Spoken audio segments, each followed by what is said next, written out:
Okay ಗುರುಗಳೇ, ಮುಂದಿನ ರಾಶಿ ಮಿಥುನ ರಾಶಿ. ಹೇಗಿದೆ ಮಿಥುನ ರಾಶಿ ಅವ್ರಿಗೆ? ಮಿಥುನ ರಾಶಿಯವರಿಗೆ ಸಾಕಷ್ಟು ಕಷ್ಟಗಳು ದುಃಖಗಳು ಎಲ್ಲವೂ ನಡೆದಿದ್ದಾವೆ. ಕಾ ಕಿ ಕು ಅನ್ನೋ ಅಕ್ಷರಗಳು ತುಂಬ ತುಂಬ ತುಂಬ ತುಂಬ ನೋವಾಗಿದೆ. ಕುಜಗ್ರಹನು ಕೂಡ ವ್ಯಯಸ್ಥಾನದಲ್ಲಿ ಅಷ್ಟಮದಲ್ಲಿದ್ದಾನೆ, ಅದು ತುಂಬ ಒಳ್ಳೆಯದಲ್ಲ. ಸೂರ್ಯನು ಕೂಡ ಅಷ್ಟಮದಲ್ಲಿರೋದು ಒಳ್ಳೆಯದಲ್ಲ.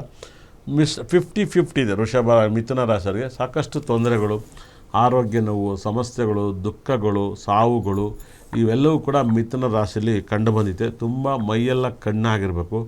ಮಿಥುನ ರಾಶಿಯವರಿಗೆ ಶನಿ ವ್ಯಯಸ್ಥಾನವನ್ನು ನೋಡ್ತಿದ್ದಾನೆ. ಯಾಕಂದರೆ ಭಾಗ್ಯಾಧಿಪತಿಯಾಗಿ ಅಷ್ಟಮಾಧಿಪತಿಯಾಗಿ ನಾವು ಭಾಗ್ಯಾಧಿಪತಿಯಾಗಿ ದಶಮಕ್ಕೆ ಬಂದು ದಶಮಾಧಿಪತಿ ವ್ಯಯಸ್ಥಾನ ನೋಡ್ತಿದ್ದಾನೆ.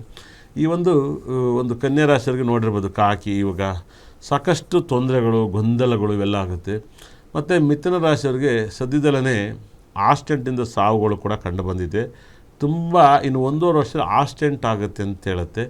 ಅದರಿಂದ 100ಕ್ಕೆ 30% 70% ಆಸ್ಟೆಂಟ್ ಆಗುತ್ತೆ. ಅದರಿಂದ ನೀವು ಪಾಪವನ್ನು ತುಂಬಿಕೆಬೇಡಿ. ಯಾಕಂದರೆ ಪಾಪ ಒಳ್ಳೆಯದು. ಯಾಕಂದರೆ ಶನಿ ಇನ್ನೇನು ಮಿಥುನ ದಾಟಿ ಬರೋದ್ರಿಂದ ತೊಂದರೆ ಆಗುತ್ತೆ. ಈ ವಾರದಲ್ಲಂತೂ ಸಿಕ್ಕಾಪಟ್ಟೆ ರಾಜಯೋಗವನ್ನು ನೀವು ಕಾಣ್ತೀರ. ಆದರೆ ದುಃಖಗಳು ಜಾಸ್ತಿ ಇರುತ್ತೆ. ಸೂರ್ಯ ಮತ್ತು ಬುಧ ಇರೋದ್ರಿಂದ ನೀವು ಯಾರ್ಯಾರ ವಿಷಯನೂ ಮಾತಾಡಿ ನಿಮ್ಮ ತಲೆ ಮೇಲೆ ನೀವೇ ಉಕ್ಕತ್ತೀರ. ಈ ವಾರ ಹುಷಾರಾಗಿರಬೇಕು. ನೀವು ವಾರ ಪೂರ್ತಿ ತುಂಬ ಆರಾಧನೆ ಮಾಡಬೇಕಾದ್ರು ವಿಷ್ಣು ಟೆಂಪಲ್ನ. ಮತ್ತು ಮಿಥುನ ರಾಶಿಯವರು ನಮ್ಮಲ್ಲಿ ಸಿಗುವಂಥ ಒಂದು ಬುಧಗ್ರಹದ ಬ್ರಾಸ್ಲೆಟನ್ನು ಯೂಸ್ ಮಾಡಿ ತುಂಬ ಒಳ್ಳೆಯದಾಗುತ್ತೆ. ಸಿಕ್ಕಾಪಟ್ಟೆ ಒಳ್ಳೆಯದಾಗುತ್ತೆ. ಬುಧಗ್ರಹದ ಬ್ರಾಸ್ಲೆಟನ್ನ ಯೂಸ್ ಮಾಡಿ ತುಂಬ ಒಳ್ಳೆಯದಾಗುತ್ತೆ. ಸಾಕಷ್ಟು ಜನಕ್ಕೆ ಈ ಬುಧಗ್ರಹದ ಬ್ರಾಸ್ಲೆಟನ್ನು ಯೂಸ್ ಮಾಡಿದ್ರೆ ತುಂಬ ಬೆನಿಫಿಟ್ ಆಗುತ್ತೆ. ನಾವೆಲ್ಲ ಮುಂಚೆ ಹಾಕ್ತಾಯಿದ್ದು ಭಾಳ ವಿಶೇಷ ಬ್ರಾಸ್ಲೆಟ್ ಎಲ್ಲ.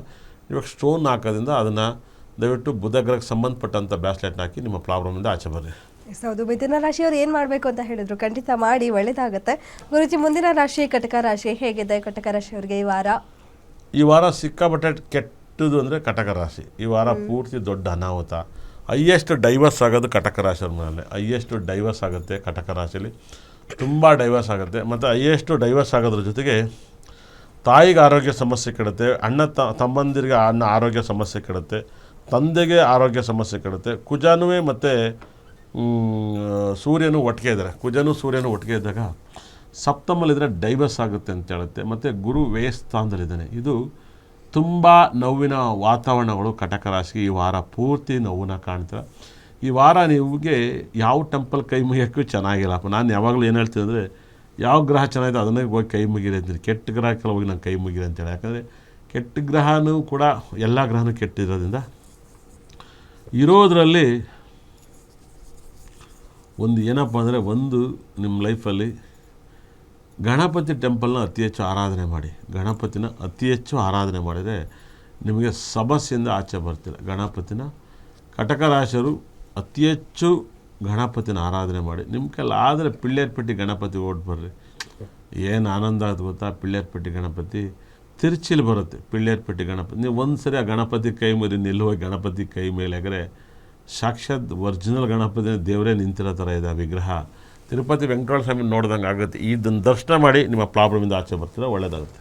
ಓಕೆ ಗುರುಜಿ, ಸೊ ಸಮಸ್ಯೆಗೆ ಟೈಮ್ ಸರಿ ಇಲ್ಲ ಅಂದರೆ ಅದೊಂದು ಪರಿಹಾರ ಮಾಡಿದ್ರೆ ಸ್ವಲ್ಪ ಮಟ್ಟಿಗೆ ಸುಧಾರಿಸ್ಬೋದು ಅಂತ ಹೇಳ್ಬೋದಾ ಕಟಕ ರಾಶಿಗೆ? ಹೌದು, ಕಟಕ ರಾಶಿಗೆ ತುಂಬ ಪ್ರಾಬ್ಲಮ್. ನಿಮ್ಮ ಮನೆಯಲ್ಲಿ ನಿಮ್ಮ ಕುಟುಂಬದಲ್ಲಿ ಯಾರು ಇದ್ದರೆ ಚೆಕ್ ಮಾಡಿ ನೋಡಿ. ವಾರ ಸುಮ್ಮನೆ ಯಾರು ಬಾತ್ರೂಮಲ್ಲಿ ಬಿದ್ದು ಏಟ್ ಮಾಡ್ಕೊತಾರೆ. ಅಯ್ಯೋ ಓಕೆ, ಅಟ್ಲೀಸ್ಟ್ ಗುರುಗಳು ಏನು ಪರಿಹಾರ ಹೇಳಿದ್ದಾರೆ ಅದನ್ನು ಮಾಡ್ಕೊಳ್ಳಿ, ಸ್ವಲ್ಪ ಮಟ್ಟಿಗೆ ಆದರೂ ಸುಧಾರಿಸುತ್ತೆ.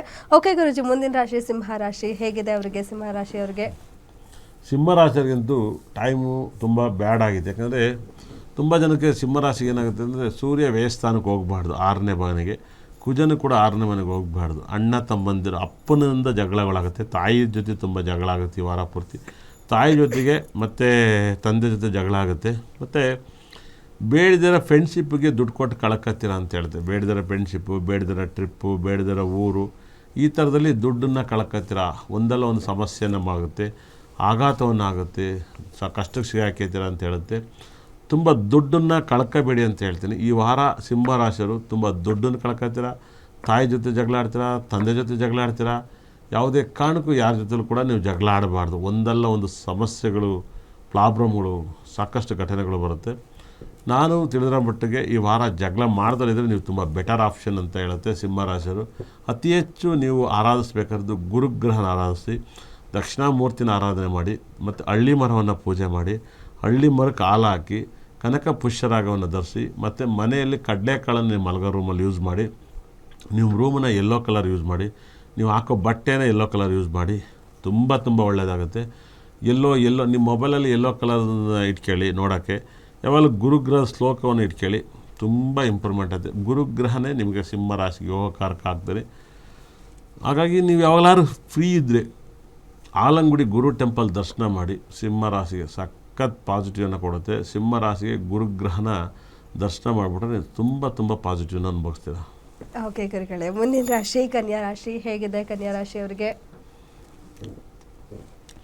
ಕನ್ಯಾ ರಾಶಿಯವ್ರಿಗೆ ತಲೆ ಮೇಲೆ ಭಾಳ ವಿಶೇಷವಾಗಿ ಕನ್ಯಾ ರಾಶಿಯವ್ರು ಏನು ಮಾಡ್ಕೊಂತ, ಈ ಸಗಣಿ ಉಂಡೆ ಮಾಡ್ಕೊಂಡು ಕೈಗೆ ಒಂದು ಬ್ಯಾಸ್ಲೆಟ್ ಮಾಡ್ಕೋಬೇಕು. ಅದ್ರಲ್ಲಿ ಒಣಗಿಸ್ಬಿಟ್ಟು ಏನೇಳಿ ಸಗಣಿಯಿಂದ ಬ್ರಾಸ್ಲೆಟ್. ಹೌದು, ಇವತ್ತು ಯಾರು ಮಾಡಿಲ್ಲ ಅದು ಅಲ್ವಾ? ಕೇಳಿಲ್ಲ, ನಾನು ಇವಾಗಲೇ ಕೇಳ್ತಾ ಇರೋದು. ಹಾಗಾಗಿ ಇವಾಗ ಬೇರೆ ಬ್ಯಾಸ್ಲೆಟೆಲ್ಲ ನೀವು ನೋಡಿದ್ರಲ್ವಾ, ಸಣ್ಣ ಉಂಡೆ ಮಾಡಿಬಿಟ್ಟು ಒಂದು ದಾರವನ್ನು ಹಾಕುವಷ್ಟು ಮಾಡಿ ಅದನ್ನ ಬ್ಯಾಸ್ಲೆಟ್ ಮಾಡೋಕ್ಕೆ ಹೇಳಿ. ತುಂಬ ಪಾಸಿಟಿವ್ ಬರುತ್ತೆ ಕೈಗೆ. ಸಣ್ಣದಾಗಿ ಗೋಲಿ ಥರ ಮಾಡ್ಕೊಂಡು ಸಣ್ಣದಾಗಿ ಅದನ್ನು ಹಾಕಿ ಭಾಳ ನಿಮಗೆ ದೋಷ ನಿವೃತ್ತಿ. ಯಾಕಂದರೆ ಶನಿ ಸಪ್ತಮಲ್ಲಿದ್ದಾಗ ಸಗಣಿ ಉಂಡೆಯನ್ನು ಮಾಡಿ ಬ್ಯಾಸ್ಲೆಟ್ಗಳು ಮಾಡ್ಕೊಳ್ಳೋದು ಕೈಗೆ. ಬ್ಯಾಸ್ಲೆಟ್ ಮಾಡೋಕ್ಕೆ ಹೇಳಿ ಸಖತ್ ಪಾಸಿಟಿವ್. ಇವತ್ತವರೆಗೂ ನೀವು ಎಲ್ಲೂ ಕೇಳಿಲ್ಲ ಅಲ್ವಾ ಮೇಡಮ್? ನಾನಂತೂ ಈಗಲೇ ಕೇಳ್ತಾ ಇರೋದು. ಇದನ್ನು ಮಾಡಿ ಹಾಕಿ ನಿಮ್ಗೆ ಒಳ್ಳೆಯದಾಗುತ್ತೆ. ಕನ್ಯಾ ರಾಶಿಯವರಿಗೆ ರಾಶ್ಯಾಧಿಪತಿ ಬುಧಗ್ರಹನೇ ವ್ಯಯಸ್ಥಾನಕ್ಕೆ ಹೋಗಬಾರ್ದು, 6ನೇ ಮನೆಗೆ ಹೋಗಿದ್ದಾನೆ. ಶುಕ್ರ ಕುಟುಂಬ ಸ್ಥಾನಾಧಿಪತಿ ಭಾಗ್ಯಾಧಿಪತಿ 6ನೇ ಮನೆಗೆ ಹೋಗಬಾರ್ದು. ಅದರಿಂದ ತುಂಬ ದೊಡ್ಡ ಅನಾಹುತನ ಆಗುತ್ತೆ. ಮತ್ತು ಸಪ್ತಮದಲ್ಲಿ ಸೂರ್ಯ ಗ್ರಹ ಇದ್ದಾನೆ, ಅವನು ಶನಿ ಗ್ರಹ ಇದ್ದಾನೆ, ಲಗ್ನವನ್ನು ನೋಡಬಾರ್ದು. ಹಾಗಾಗಿಯೇ ಪಿ ಅನ್ನೋ ಅಕ್ಷರಗೆಲ್ಲ ಖಂಡಿತ ಕೂಡ ಪಾಪರಾಗ್ಬಿಡ್ತೀರಿ. ವಾರ ಪೂರ್ತಿ ಬರೆದು ಕೇಳಿ, ಪಾಪರಾಗಬೇಡಿ ಅಂತ ಹೇಳ್ತಾಯಿದ್ದೀನಿ. ಪಾನ್ ಅಕ್ಷರ ಪಿ ಎನ್ ಅಕ್ಷರಗೆ ತುಂಬ ತೊಂದರೆಗಳು ಕಂಡು ಬಂದೈತೆ. ಕನ್ಯಾ ರಾಶಿಯವರಿಗೆ ಸಾಕಷ್ಟು ಕಷ್ಟಗಳು, ದುಃಖಗಳು, ನೋವುಗಳು, ಅವಮರ್ಯಾದೆಗಳು. 10ನೇ ಮನೇಲಿ ಗುರು ಇರೋದು ಒಳ್ಳೆಯದಲ್ಲ. ಗುರು ದಶಮ ಸ್ಥಾನದಲ್ಲಿರೋದು ಯಾವಾಗಲೂ ಗುರು ದೃಷ್ಟಿ ಭಾಳ ಕೆಟ್ಟದ್ದು ಅಂತ ಹೇಳುತ್ತೆ. 10ನೇ ಮೇಲೆ ಗುರು ಇದ್ದರೆ ವನವಾಸಕ್ಕೆ ಹೋಗ್ಬೇಕಾಗತ್ತೆ. ಈ ವಾರ ಪೂರ್ತಿ ನೀವು ವನವಾಸವನ್ನು ನೋಡ್ತೀರಾ. ಕನ್ಯಾ ರಾಶಿಯವರಿಗೆ ಒಂದಲ್ಲ ಒಂದು ಸಮಸ್ಯೆಗಳು, ಸಿಕ್ಕಾಬಟ್ಟೆ ಸಮಸ್ಯೆ ಇದೆ. ನೀವು ಆರಾಧನೆ ಮಾಡಬೇಕಾದ್ರು ಟೆಂಪಲ್ ಅಂತ ಯಾವುದಾದ್ರು ಇದ್ದರೆ ನಿಮ್ಮ ಲೈಫಲ್ಲಿ, ನವಗ್ರಹ ಟೆಂಪಲ್ಲು 9 ನವಗ್ರಹಗಳು ಇರೋವಂಥ ದೇವಸ್ಥಾನದಲ್ಲಿ ಒಂದೊಂದು ನವಗ್ರಹಗಳು ಈ ವಾರ ಪೂರ್ತಿ ಒಂದೊಂದು ನವಗ್ರಹಕ್ಕೆ ಒಂದೊಂದು ಹೂವು ಇಟ್ಕೊಬರಿ. ಅದರಲ್ಲೂ ಕೂಡ ಹೂವನ್ನಿಟ್ಟು ಆರಾಧನೆ ಮಾಡಿ, ಪ್ರೇಯರ್ ಮಾಡಿ. ಖಂಡಿತಲ್ಲೂ ಕೂಡ ನಿಮ್ಮ ಕಷ್ಟದಿಂದ ನೀವು ಆಚೆ ಬರ್ತೀರ. ಯಾರೆಲ್ಲ ನವಗ್ರಹಕ್ಕೆ ಹೋಗಲ್ವೋ ನಿಮಗೆ ಒಂದಲ್ಲ ಒಂದು ಸಮಸ್ಯೆ ಬರುತ್ತೆ. ಖಂಡಿತಲ್ಲೂ ಕೂಡ ನವಗ್ರಹ ಟೆಂಪಲ್ನ ನೀವು ಅಟೆಂಡ್ ಮಾಡಿ, ಕಷ್ಟದಿಂದ ನೀವು ಪಾರಾಗಿ ತುಂಬ ತುಂಬ ಇಂಪ್ರೂವ್ಮೆಂಟ್ ಆಗ್ತೀರಾ. ಯಾವುದೇ ಅನುಮಾನ ಇಲ್ದಂಗೆ ಇಲ್ಲ ಏನೂ ಮಾಡಲ್ಲ ಸರ್ ಅಂತ ಅನ್ಕಂದ್ರೆ ಖಂಡಿತ ಕೂಡ ಮಾಡಿದ್ದುಣ್ಣ ಮಾರಾಯ ಅನ್ನತ್ತೆ 100%. ಜಗತ್ತಿನಲ್ಲಿ ಎಲ್ಲರೂ ತಪ್ಪು ಮಾಡ್ತಾರೆ, ಎಲ್ಲರೂ ಸರಿಯಾಗಿರ್ತಾರೆ. ತಪ್ಪನ್ನು ಗೊತ್ತಿದ್ದು ಮಾಡ್ತಾರೆ ತುಂಬ ಜನ, ಗೊತ್ತಿಲ್ಲದಲ್ಲಿ ಯಾರೂ ತಪ್ಪು ಮಾಡಲ್ಲ, ಗೊತ್ತಿದ್ದೇ ಮಾಡ್ತಾರೆ. ಅದರಲ್ಲಿ ಸಿಗಾಕಿರೋರಿಗೆ ಒಂದಲ್ಲ ಒಂದು ಸಮಸ್ಯೆ ಇರುತ್ತೆ. ಹಾಗಾಗಿನೇ ನನಗೆ ತಿಳಿದಿರೋ ಪ್ರಕಾರ 100% ಸಿಕ್ಕಾಬಟ್ಟೆ ಯೋಗವನ್ನು ಕೊಡುತ್ತೆ.